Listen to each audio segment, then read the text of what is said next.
Абе, знаеш кај е Колчестер? Дави у англиска 4-та лига. Толку бе, доволно бе, нема потреба. 24.000 евра. Зошто бе? Изгледа која си неписмен и кој ти е мрак у глава. Секојаш бараш нешто да ти светка за да ти биде поинтересна работа. И што е со непотизмов бе, луѓе? Која мајка пратеничка синот си го изгубила у Елем си го нашла? На пратенициве сите дечиња се елемчиња. Кај бил син ми у Елем? А ја сирота се утепав, го барам низ пола свет со Интерпол, го прежелив детето. Мислев го киднапирала опасна педофилска група од Белгија, го врзали у подрум, го силуеле, му правеле реденка. Него му било супер, грзето на топло у Елем. Бе, сине бе, туку ке никнеш таму кај што не те посадиле. Добро бе, син на мајка, зашо не и кажа на мама дека си се вработил у Елем? Па добро бе, мамо, па ја мислам дека знаеш, па ти ме вработи. Не ади гомна говедо едно. Јас сум те вработил. Нема ја ушенаш пред луѓе да си го кажал гласно. Пш! Него, сине, слушај, ај мама ќе се врати за едно 4-5 сата да почастиш кафе за вработување, ова сега мора да скокнам до рек Битола, бе, сине, са бајле ми јавија. Абе, вујко ти некој го вработил са бајлево тамо, Има и ваков расплет, доаѓа синов кај мајкава пратеничка. Мамо, да ти кажаме на среќна вест, овие твојве од партија ме вработија у Елем. Кој си бе ти? Ја не те знам, прв пат те гледам да ти кажам право. Але бе, чибу тамо, син, неам ја син. Шо ви направи непотизмов, луѓе? Непотизмов страшно ги оттуѓи функционерите и пратениците од нивните најблиски. Видете го министерот Бектеши. Па ја појма не знам дека сестра ми се вработила у државна институција. Таа ми е сестра мене, мажена, живее на друга адреса, не живееме заедно. И каква врска има тоа што таа работи во државна институција, а јас сум министер? Имате и ваков пример. Жена ми добила тендер. Прв пат слушам. Абе, шо има везе? Па она добила тендер, не сум добил ја. Па она ми е мене само жена, бе, освен тоа што имам со неа 2 деца, 120 квадрати стан у Скопје, викендица у Маврово, апартман на Закинтос, 2 коли, а немам ништо друго заедничко со неа. Вие новинарите говна едни. Кај најдовте вие тука? Кај видовте конфликт на интереси што сум ја министера, она добила тендер од влада? Али затоа оваа Мира Дизел и тргна сезонава кона Лука Дончич у НБА. Од кај да шутне кожда? Синот у Елем, шлак. Братот у рек Битола, шлак. Кучето у гранична полиција, шлак.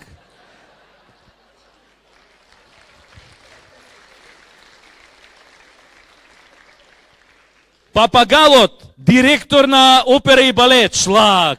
Желката си ја турила у државна администрација, пошто таму најбрзо работат, шлак. Аби мачката ја вработила у собранискиот подрум, за секој фатен глушец 100че, за секој истрчан километар пеешче у джеп. Овие од СДС викаат, па кај има, па не е тоа непотизам. Па што е бе? Синовизам и ќеркизам. Башка сега се појави еден друг феномен, позаебан се вика непостизам. Тоа е кога ништо не можеш да постигнеш у животот без роднини у влада. Али пошто овие министри се полуписмени, некојаш така ќе им се случи, ќе сгрешат, ќе ги збркаат презимињава на својот баџанак, да кажем, и на некој што не го познаваат, што не им е роднина. И ќе се случи, овој што не им е роднина, по грешка да го вработат у државна институција. И сега замислете дека сте еден од тие случајно така, на среќа, не сакајки што биле примени у државна институција. И замислете, си доаѓате прв ден на работа, никого не познавате. Нема кој добар ден да ви каже. Ко сираче сте? Влагате у канцеларија, седите сами, зашто други ве седат дома и примаат плата. Абе нема братучет да те замени да отидеш да кркнеш една чорба. Нема дада бато да ти каже у кој кафичи се седи на кафе пауза од 10 до 2. Немаш никој, ти си сам.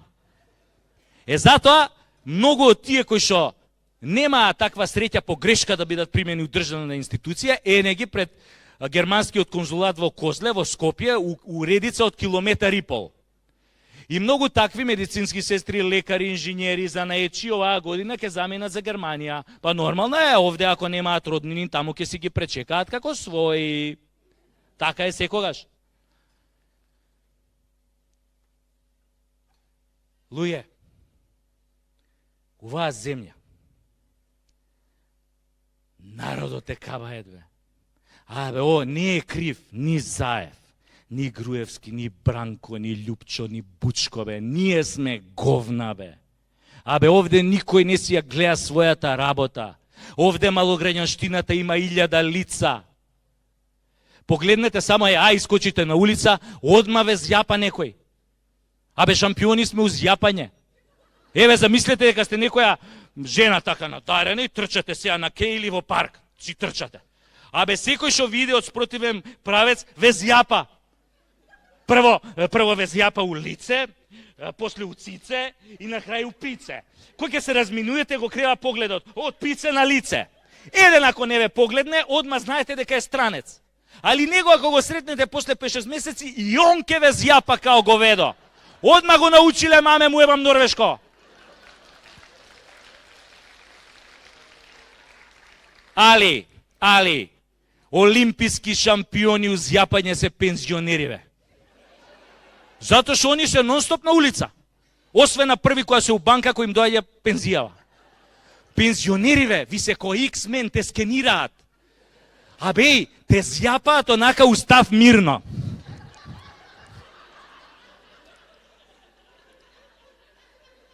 И одма ти прават магнетна резонанца. Те фатат ли на радарот? Главоболка не ти гине.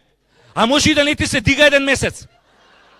Травматологииве по болнициве се преполни од нив, бе. Те погледне ли пензионер поише од минута, одма те урочуе. Паѓаш и фрактура на глава и скршеница на нога не ти гине. Кој идеш по улица, шахтите сами се отвараат пред тебе. Али бар имаат една мана, што се спори, па можеш лесно да им избегаш. Али не се секирајте, они ќе се најдат друга жртва, па затоа излегле денес. Друга малограѓанска работа што ја правиме. Маж и жена. Излезат надвор или дечките, одма тука си почнуваат да си ги решаваат приватните и семејни проблеми. Стоко! Па ги спичка сите пари у кладилница! Чути, не се дери, сите луѓето слушаат. Мие гајле, ме боли пичкава! Нека го слушнат и ова тогаш! 6 месеци сум немала секс со тебе! Па нормално си немала кога цело време имаш добиено. Конјо е, да њали сум ти кажал така, како не ти е срам да лажеш, а сестра ти што го зема цело наследство? Па го зема затоа што она се грижеше за мајка ми која беше болна, ти злато и мочаше у супата. Сега јама да те прашам тебе нешто, зошто у последно време све директорот те носи дома со кола? Па ти си бил ненормален, говедо едно.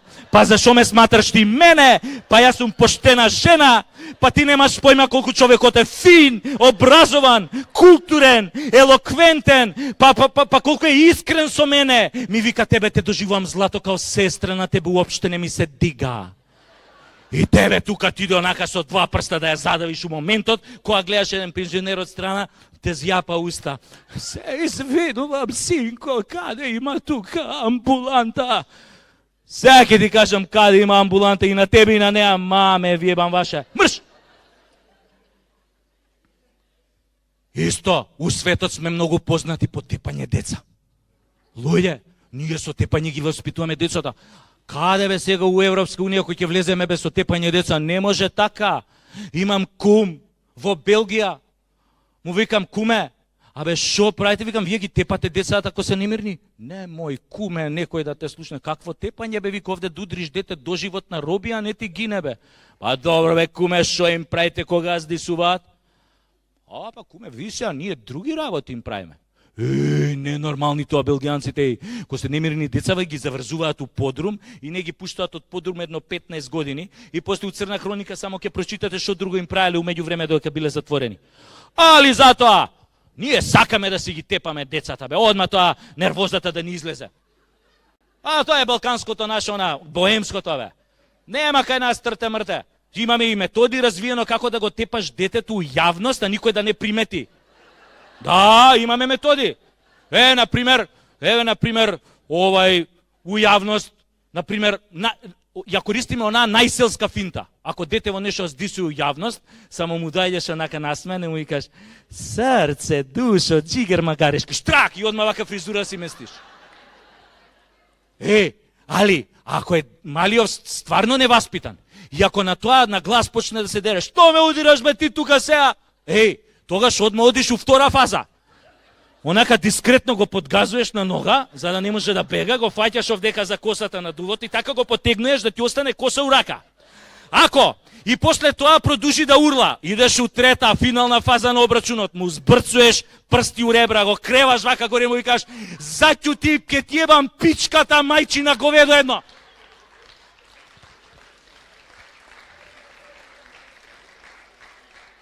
Ако и после ова не престане да урла, тогаш, значи, детето ви е страшно талентирано. И од него гарант еден ден ќе стане политичар или министер. Оти само они не се разбираат од збор. И што? Друга малограѓанска работа, бе. Многу лажеме, бе.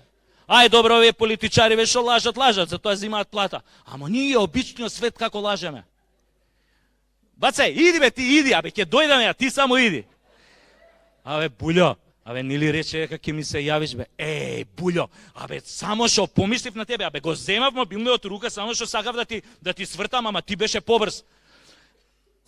Слушни ме, смири се, слободно да идеш у банка, парите ти се пуштени, те чекаат на сметка. Сега бев у банка, нема ништо на сметка. Немаш пари на сметка, па да ти ебам банката, педерска да ти ебам. Комша, нели рече за керка ми близок си со овој министерот, ке му се јавиш да му кажеш да ја вработи у Елен вамо тамо. Комша, ке му се јавам, мислам, знаеш дека сме близки, ке му се јавам, ама ништо не бил арен денојве, наредната недела ќе биде. Брат, како се ебе онаа мала, се растура. Си ебел? Не, брат, ама ми раскажува едни другари што ебеле. Луѓе, ние сме страшни малограѓани, а цело време глумиме финоќа. Тоа е најголемиот проблем. Да ве прашам нешто индискретно. Мислам, нема врска со секс, пошто доволно правевме муавет за секс. Мастурбирате често? Не, стварно, дали мастурбирате? Има некој што мастурбира? Че да видам вака, по очи се позна. На тие што мастурбираат вакви им се очите. Че да видам?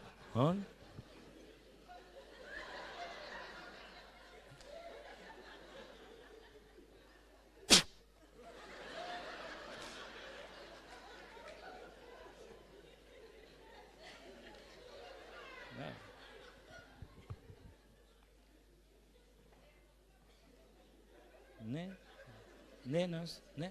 Па добро бе, шо правите дома, читате поезија? Не бе, знаете зашо ве прашувам? Викаат дека дркањево го зајакнувало имунитетот. Па ја вака, ако продужам да отресам, ке станам отпорен на метак. Само дркањево, пазете, има една голема мана. Од многу дркање се оптеретуваат ушите. Оти ко дркаш цело време, пазиш да не влезе некој. Мене, например, многу ми се погоди дркањето и затоа многу касно се женев на 35. Овие сега муживе, па и после 40 не им паѓа на памет да се женат, бе. Си викам, па шо бе, глупо е да се жениш после 40 за малце. Али тешки малограѓани сме, кај нас. И за мажи и за жени важи тоа. До 30 сам се жениш, после 30 цело село те жени. Така јако бе Ферген, ќе отидам на некоја свадба, влезам у тоа салата за дочек, одма ќе ме нападнат 100 родни пријатели. Ајде, ти си следниот дал Господ! Ми се одмили идење по свадби. Ми се одмили жени да гледам и да бркам. На секоја свадба исто. Ајде, ти си следниот дал Господ! Викам, како да се отарасам од душегрижници, и на крај ми текна. Почнав истото да им го зборам, али кој ќе ги сретнев на погреб. Ајде, ти си следниот дал Господ! После тоа и на свадби ме избегнува. Али најуникатни сме на плажа у Грција. Муживе сите облечени у купачи спидо од 1993 избелени од 100.000 перења или у шорцеви од пазарче за 100 денари. А на сите им кажуваат ги купиле у Nike, само знакчево им паднало од солената вода. Со тие шорцевите, секој пат кој ќе се наведнат вака, смајли ти праќаат со гзот. Овие жени, бе, ниедна на пешкир не лежи. Боже, пази, сите лежат на дупла лежалка, до нив нес без вода. Кој ќе се сврти келнерот на друга страна, само го допунуе несот со вода. Купачите од децава обавезно ги сушат горе на чадори. Ги знаат сите пасворди од Wi-Fi на 200 метри радиус наоколу. Кога седнуваат да јадат, абе се сликаат со све. Со све и одма ставаат слики на Инстаграм и на Фейсбук. Абе прават селфи со све, од салфетките до кучето на газдата на таверната. Се сликаат и со јадењава на другиве маси. И се дерат на плажа, и зјапаат на плажа, и тепаат деца на плажа, и лажат на плажа, и селјаци се на плажа, и не само на плажа. Еве, кај матка во